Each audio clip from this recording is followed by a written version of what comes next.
Pode começar? Boa noite, pessoal. Então, eu e a Luísia preparamos a nossa apresentação hoje sobre o protocolo Spikes, que a gente tem um pouquinho de conhecimento sobre, mas a gente quis trazer para realmente aprofundar mais, a gente conhecer mais sobre o assunto. Então, é um protocolo em 6 etapas para transmitir más notícias. Pode passar. Então, fazendo primeiro uma introdução sobre todo, esse cenário. O que seria uma má notícia? A má notícia ela pode ser definida como qualquer informação que afeta seriamente e de forma diversa a visão de um indivíduo sobre o seu futuro. Mas a má notícia, ela está na perspectiva de quem olha. E o que isso significa?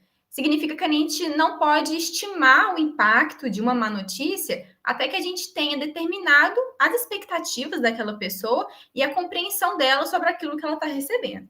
Então, por exemplo, uma paciente que a gente diz que diz para a gente que está com uma dor nas costas.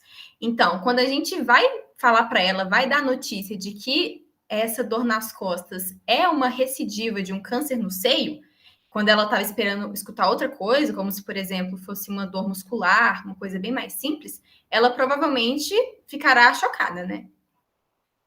Pode passar.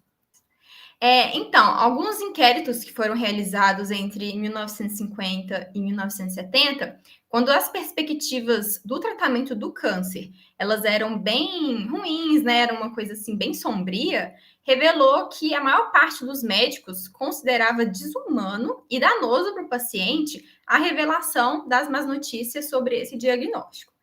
Então, com o passar do tempo, né, foram ocorrendo avanços no tratamento em relação ao câncer, né, que mudou realmente o curso da doença, do tratamento. Então, assim, é muito mais fácil oferecer hoje em dia para um paciente uma esperança maior em relação ao prognóstico, ao tratamento e tudo mais. Mas com isso também criou-se uma necessidade de haver uma habilidade médica maior em discutir outras más notícias como, por exemplo, a recidiva da doença, a questão da metástase, a falha do tratamento em modificar a progressão dessa doença, a presença de efeitos colaterais irreversíveis e os cuidados paliativos. Então, transmitir más notícias é uma tarefa realmente muito complicada e complexa de comunicação, né? A gente sabe disso. Então, além desse componente verbal, né, de dar de fato uma má notícia para o paciente, também vamos ter que ter outras habilidades, né? Então, por exemplo, responder às reações emocionais dos pacientes. Então, a gente tem que ver como o paciente reagiu, como é que está essa questão psicológica, emocional e responder a isso. O envolvimento na tomada da decisão, tratar com o estresse criado pelas expectativas de cura do paciente, o envolvimento da família, né, dos amigos, do círculo ali social do paciente, e o dilema de como dar uma esperança quando a situação é ruim, uma situação sombria. Então, a complexidade dessa interação pode muitas vezes criar alguns também mal entendidos, como um erro na compreensão sobre o prognóstico da doença ou sobre também o propósito do cuidado e do tratamento. Então, uma comunicação deficiente, ela pode impedir a compreensão das expectativas do paciente em relação ao tratamento ou o envolvimento no planejamento do tratamento. Então, essa tarefa de transmitir más notícias, ela realmente pode ser melhorada, a gente pode ter uma orientação em relação a isso, compreendendo mesmo como é que é todo esse processo envolvido, como é que é essa abordagem, como se fosse um processo passo a passo. Então, realmente aplicando alguns princípios ali bem estabelecidos, alguns pontos definidos, em relação a essa comunicação e ao aconselhamento. Então, como que pode uma estratégia para transmitir más notícias ajudar o médico e o paciente? Então, o que acontece? Quando os médicos estão se sentindo desconfortáveis para dar a má notícia, eles podem evitar discutir algumas informações que podem ser entristecedoras, né? Que pode gerar estresse, pode gerar ansiedade, tristeza mesmo no paciente e na família. Como um mau prognóstico, diversas outras coisas, né? Um tratamento difícil, Então, um plano para determinar os valores do paciente, o desejo de participar na tomada de decisão e uma estratégia de abordagem da tristeza, quando a má notícia é transmitida, pode aumentar a confiança do médico nessa tarefa de transmitir realmente essas informações médicas que são muitas vezes desfavoráveis e muito entristecedoras.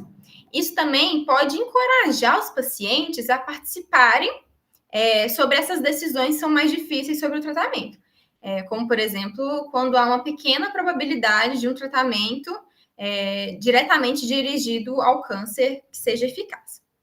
Então, outra coisa, outro ponto muito importante é que os médicos que se sentem confortáveis na transmissão dessa má notícia, né, que ficam mais tranquilos, eles vão ficar menos sujeitos ao estresse e ao burnout.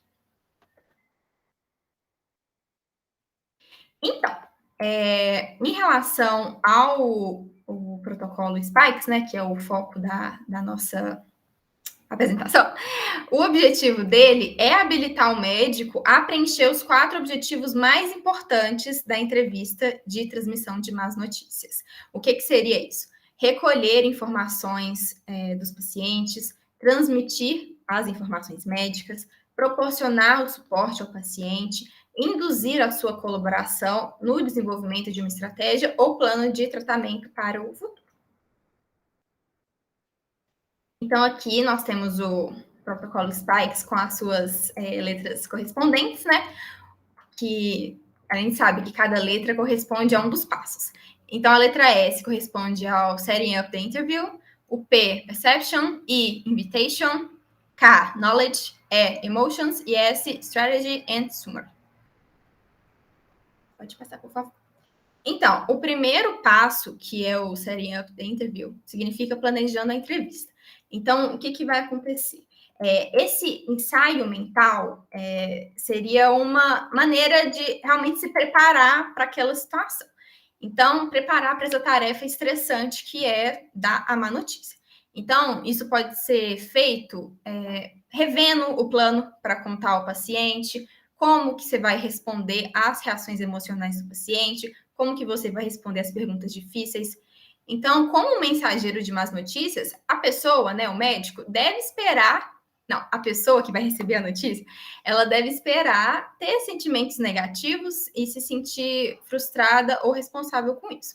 Então, as más notícias, elas realmente são muito tristes para os pacientes, mas essa informação é necessária, precisa ser transmitida, porque é importante para eles planejarem realmente o seu futuro.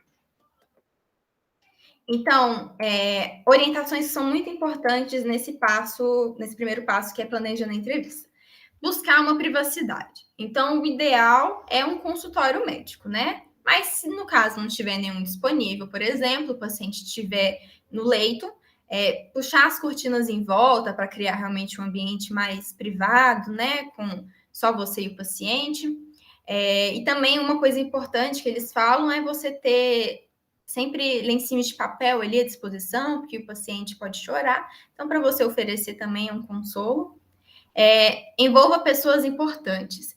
Então, a maior parte dos pacientes quer ter alguém ali naquele momento com eles. Mas isso deve ser escolha dele, né? Então, um familiar, um amigo, que seja. E quando pode acontecer de ter vários membros da família, né? Então, você pode pedir para o paciente escolher 1, 2 membros para ficar ali com ele, para também não ficar um ambiente muito tumultuado, né? Muito cheio. Uma coisa importante para o médico é se sentar. Então, quando você se senta, o paciente vai ver que você está tranquilo, que você não vai sair dali correndo, não vai só soltar a notícia e ir embora, que você está ali num momento privado com ele para conversar, para contar, para escutar ele, realmente para participar daquele momento.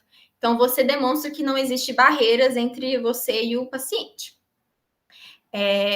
O outro ponto importante é se conectar com o paciente, então manter o contato visual é um modo muito importante de estabelecer essa relação, tocar no braço do paciente ou segurar a sua mão, se o paciente se sentir confortável com isso.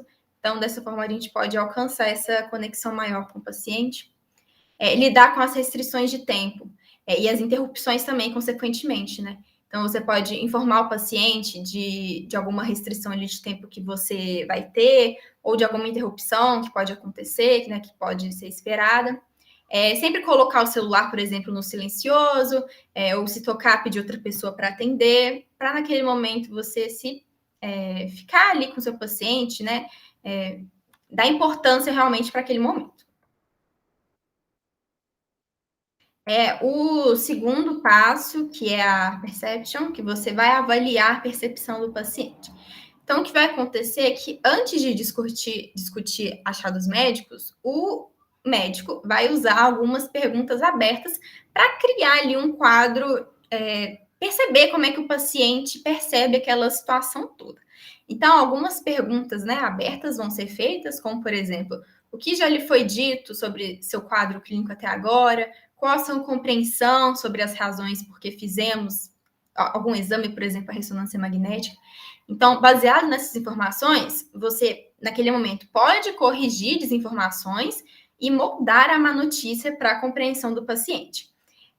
Você também pode desempenhar a tarefa importante de determinar se o paciente está comprometido com alguma variante de negação da doença. Então, naquele momento, você vê como é que está a mentalidade dele sobre a doença, se está com uma negação em relação àquilo, se está com um pensamento muito, né, ilusório sobre o que está acontecendo, se houve alguma omissão de detalhes médicos que são essenciais, mas que infelizmente podem ser desfavoráveis sobre a doença, se o paciente está realista sobre as expectativas, se ele realmente está por dentro da situação dele. O terceiro passo, que é a invitation, é obtendo um convite do paciente. Então, o que acontece? Enquanto a maioria dos pacientes realmente expressa o desejo de ter ali informações completas sobre o seu diagnóstico, sobre o seu prognóstico, sobre o seu tratamento, etc., alguns outros pacientes não têm esse desejo, essa vontade. Então, quando o médico ele ouve um paciente mostrar o desejo por informação, isso pode até diminuir a sua ansiedade associada com aquela divulgação, aquela transmissão da má notícia. O que acontece é que se esquivar dessa informação é um mecanismo de proteção, né? É um mecanismo psicológico mesmo, e que muitas vezes nos pacientes ela é mais provável de acontecer quando está com uma gravidade maior de uma doença. Então, exemplos de algumas perguntas que a gente pode fazer ao paciente. Como você gostaria que eu te informasse sobre os resultados dos seus exames? Você gostaria de ter toda a informação ou apenas um esboço dos resultados e passar mais tempo discutindo o plano de tratamento? Então, nesse momento, você faz perguntas para você saber o quanto que o seu paciente quer saber sobre a situação dele, sobre o prognóstico e tudo mais. E o que acontece é que se o paciente não quer saber dos detalhes, você pode se oferecer para responder, né, qualquer dúvida, qualquer pergunta no futuro, a qualquer momento que ele tiver vontade. Ou você também pode se oferecer para falar com o parente, com o amigo, se o paciente, obviamente, permitir.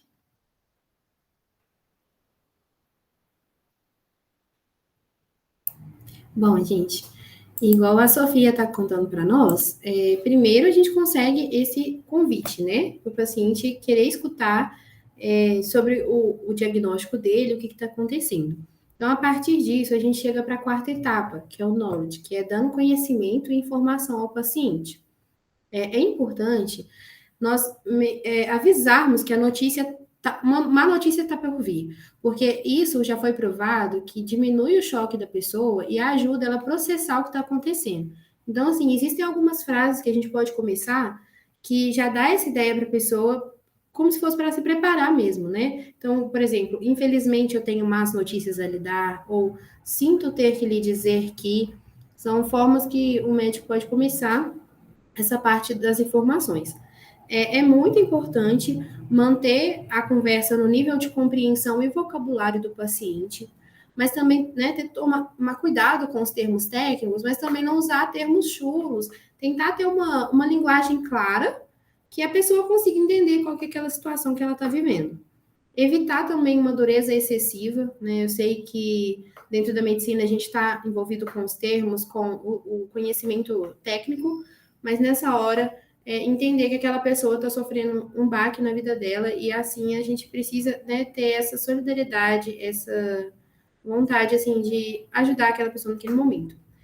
Também é muito importante que a informação ela seja dada em pequenos pedaços e o médico ou o profissional da saúde sempre considerar assim periodicamente a compreensão da pessoa, porque se você julgar a informação toda de uma vez, pode ser que ela não compreenda. Então, assim, falar um pouquinho, perguntar o que ela entendeu até aquela parte, depois falar mais uma parte, perguntar novamente, sempre com muita calma, porque a intenção é essa, né? Que o paciente consiga ter essas informações. Aí, a partir disso, a gente tem a 5, que é a Emotions, que é abordar as emoções dos pacientes com respostas afetivas.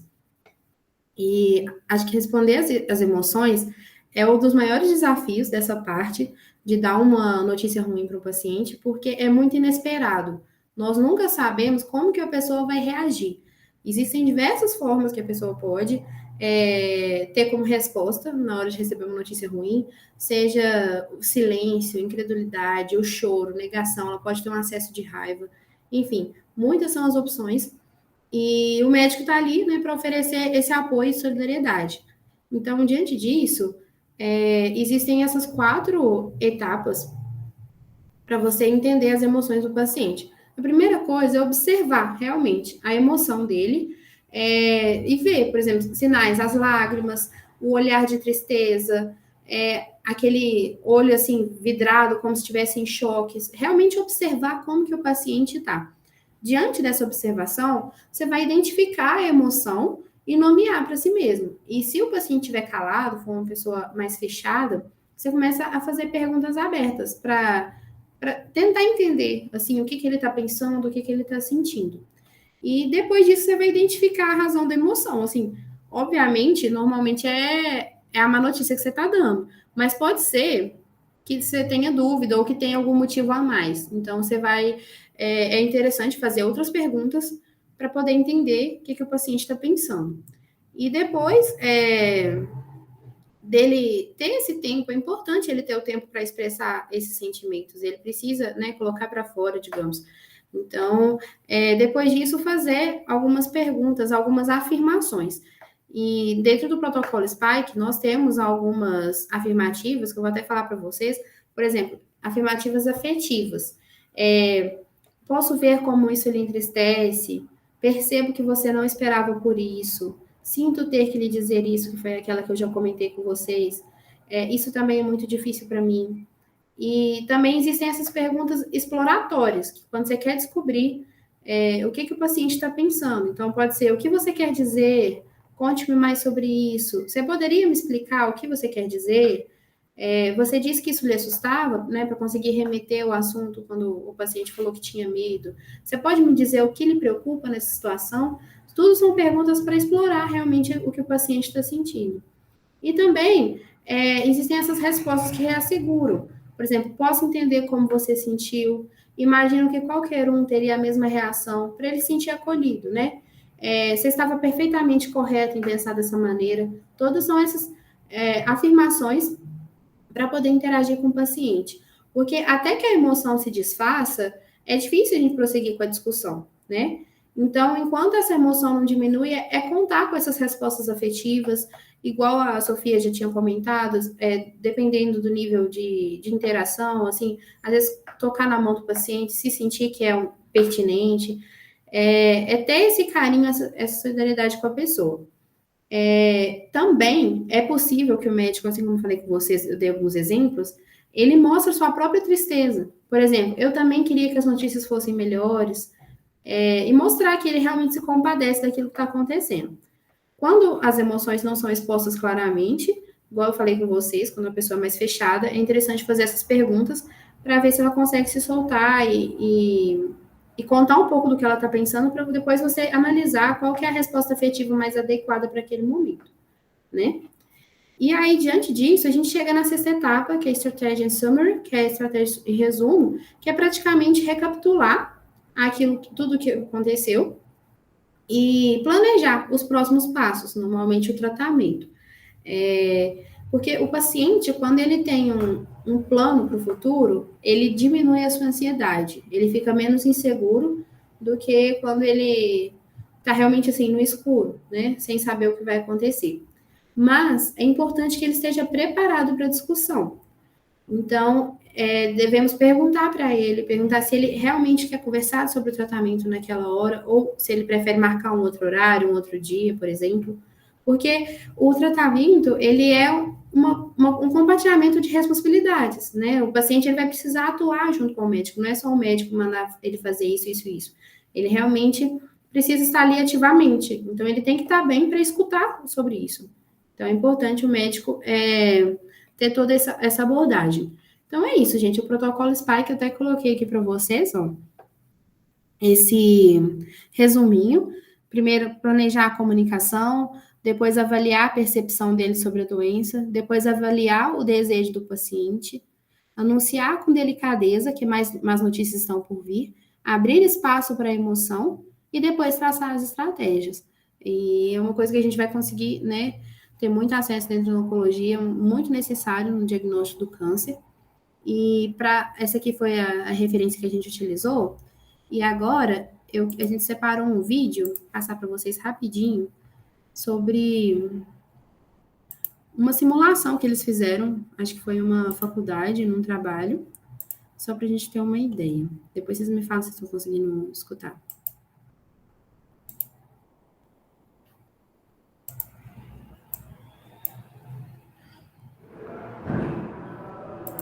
Estão ouvindo? Tá? Sim, tá chegando aqui. Doutor, com licença, eu marquei uma consulta agora com você, tinha marcado para 3 horas, mas queria muito saber o resultado do meu exame. Eu estou muito ansiosa, não estou conseguindo dormir direito e eu acho que eu melhorei, apesar da dor que eu estou sentindo. Eu queria muito saber o resultado. Eu conheço o seu caso, mas infelizmente eu vou atender um paciente agora que já está agendado comigo há muito tempo. Mas apesar de sua consulta estar marcada só para amanhã à tarde, eu vou te adiantar algumas informações até para que você não perca a sua viagem. Infelizmente, essa percepção de que você está tendo de melhoria não passa de crenças infundadas. Porque o seu exame, além de demonstrar que o seu câncer de mama aumentou, ele deu positivo para alguns marcadores tumorais de expressividade clínica. Então, olha só, esses marcadores clínicos mais a tomografia demonstrou que o seu câncer de mama não só aumentou, como ele também se espalhou para o seu fígado e para os seus ossos, em especial a sua vértebra da coluna, que se lembra da última vez que você reclamou que estava com dor nas costas achando que era muscular? Não era, na verdade era... Mas que esse câncer não é comum isso acontecer na verdade, eu achei que era só fazer uma cirurgia e que isso teria se resolvido. Agora você está falando que ele espalhou para os estados. Eu não consigo entender o que está acontecendo. O câncer, infelizmente, não é doença com localizações e aspectos clínicos variáveis. Não tem sinal, não tem sintoma patognomônico. Ele pode aparecer em diversas fases da sua evolução histopatológica e clínica, entendeu? Daí essa é a nossa dificuldade de poder fazer o diagnóstico do câncer, tá? Só um minutinho. Oi?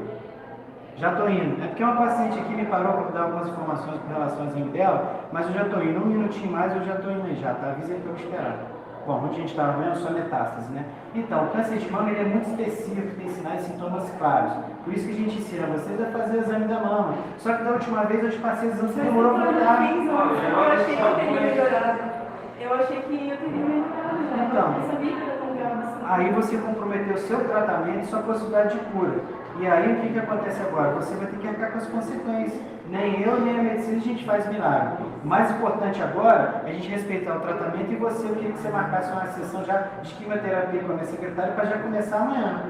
Mas esse final de semana é dia das mães. Se eu começar a fazer exame, eu não vou conseguir ver ela. Eu não posso passar isso para depois. Infelizmente a gente já esperou muito tempo.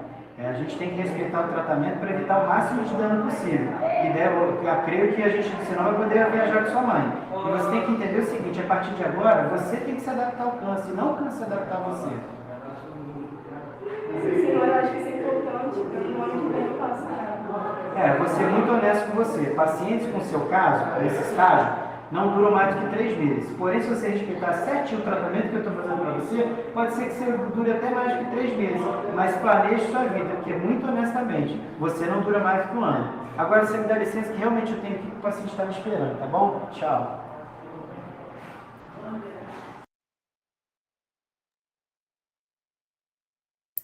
Bom, gente, aí agora a gente queria era discutir um pouquinho. Vocês viram o vídeo? O que vocês viram de errado? Tipo assim, a comparação entre o vídeo e o que a gente conversou um pouco antes. Alguém quer falar? Pode falar, Fabi, Gui, Karine. Olha, na verdade eu não vi foi nada certo. Tudo absolutamente errado. Ambientação. Primeiro, conversar com o paciente. Já é errado você conversar com o paciente no corredor, para qualquer coisa relativa à medicina. O certo é um ambiente de consultório reservado, agora principalmente para dar uma notícia acerca de uma doença grave, como é o caso do câncer. Fora o dialeto extremamente, tem a questão do dialeto extremamente refinado, técnico, cheio de jargões medicinais que ficam incompreensíveis a conversa. O paciente realmente fica confuso, além, é claro, de outros fatores. O celular tocando durante a conversa, ele colocando a culpa nela, totalmente nela, o tempo todo. Até mesmo perspectiva de futuro, né? Você, não é o câncer que vai adaptar você, você que se adapta ao câncer. Ele falou muito isso. Isso não existe. Meu Deus.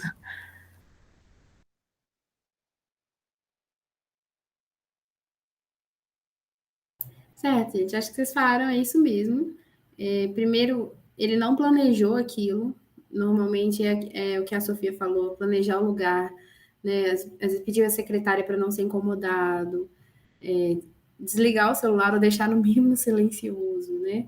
Colocar dentro do consultório, sentar, estar de frente com a pessoa. Então, assim, tudo isso já faz diferença. Ela tinha um horário marcado, né? Mas ele foi e atendeu ela no meio do corredor. Isso que vocês falaram dessa culpa, né, em cima da paciente, ela já está enfrentando um fardo muito grande, ainda colocar isso do jeito que ele falou. Então, assim, tudo foi feito foi realmente, né, de propósito, mas para mostrar os erros. E realmente, assim, o profissional, às vezes, ele está tão preocupado com os afazeres, com o tanto de consulta, que ele simplesmente quer, assim, cumprir as tarefas rápido, mas não é, a gente está lidando com as vidas, né? Está lidando com um momento que vai mudar a vida daquela pessoa, então a gente tem que estar ali para apoiar. E, além disso, a gente queria ver se vocês querem comentar, vocês já viveram algum caso em vocês ou na família de vocês que vocês sofreram, né? Tiveram que receber uma notícia ruim e como que vocês sentiram? Como que o profissional tratou isso? Alguém já passou por isso antes? Não, nunca convivi assim, não. Eu nunca passei por isso, mas eu conheço uma pessoa que já, tipo, quando eu tava começando a faculdade, o avô de uma amiga minha, tipo, minha melhor amiga lá da minha cidade, tava internado em estágio terminal e, assim, tava literalmente para morrer, tava nos paliativos. E o médico parou simplesmente no meio do corredor e a minha amiga foi perguntar sobre o vô dela. Aí foi assim, quem que é seu vô? Fulano de tal. Não sei quem que é, não. O que que ele tem? Aí foi falar, é o senhor que tá assim, assim, assado. Ah, tá. Você pode preparar aí que não dura mais que 2 dias, não. Ela me ligou chorando, desesperada, perguntando o que eu achava. Gente, eu tava no primeiro período. Perguntando o que eu achava disso e tudo mais. E assim, cara, foi bizarro, porque no outro dia ele começou a melhorar. Tipo, ele começou a melhorar. Ele já estava nos paliativos, já tinham diminuído o oxigênio dele, que eu acho super errado. Mas tinham diminuído o oxigênio dele e ele começou a melhorar e tá vivíssimo aí hoje. Então, assim, sem sequelas nenhuma. Então, assim, gente, né? Foi uma situação bem tensa para ela.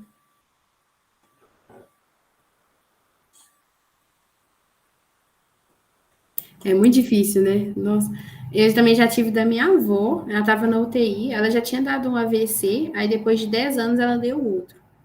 E é muito difícil, porque na UTI são plantões, então cada dia era um médico diferente.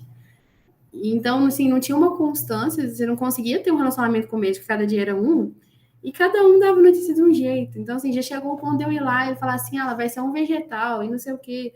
Assim, no meio da UTI, com aquela bagunça, gente correndo para um lado para o outro. Então, assim, é complicado, né? Porque a vida de alguém, a família tá toda preocupada e muitas vezes o profissional ele não tem esse tato assim para conversar, né?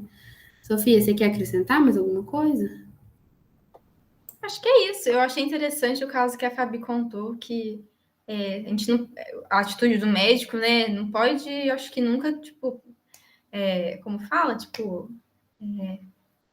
sabe, dá uma coisa tão assim, ai, com certeza tal coisa vai acontecer. Se prepara que daqui a 2 dias ele vai morrer.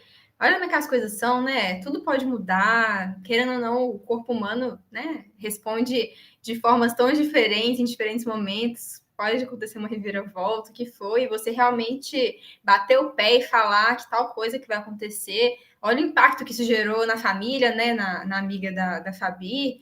Então, e de repente o avô melhorou e ele tá até hoje aí. Olha só como é que, né, mexeu com a cabeça dessas pessoas e meio que para nada, porque agora ele tá bem e tal, né? Então, uma conduta realmente errada, né? Você dá tanta certeza, 100% certeza que isso vai acontecer, se prepara que isso vai acontecer. Realmente, você pode preparar a pessoa, né? Falar, olha, as chances podem ser maiores para tal coisa acontecer, mas acho que nunca dá uma certeza tão absoluta, né? Porque acho que isso é o que mais impacta e mexe, né, com as pessoas.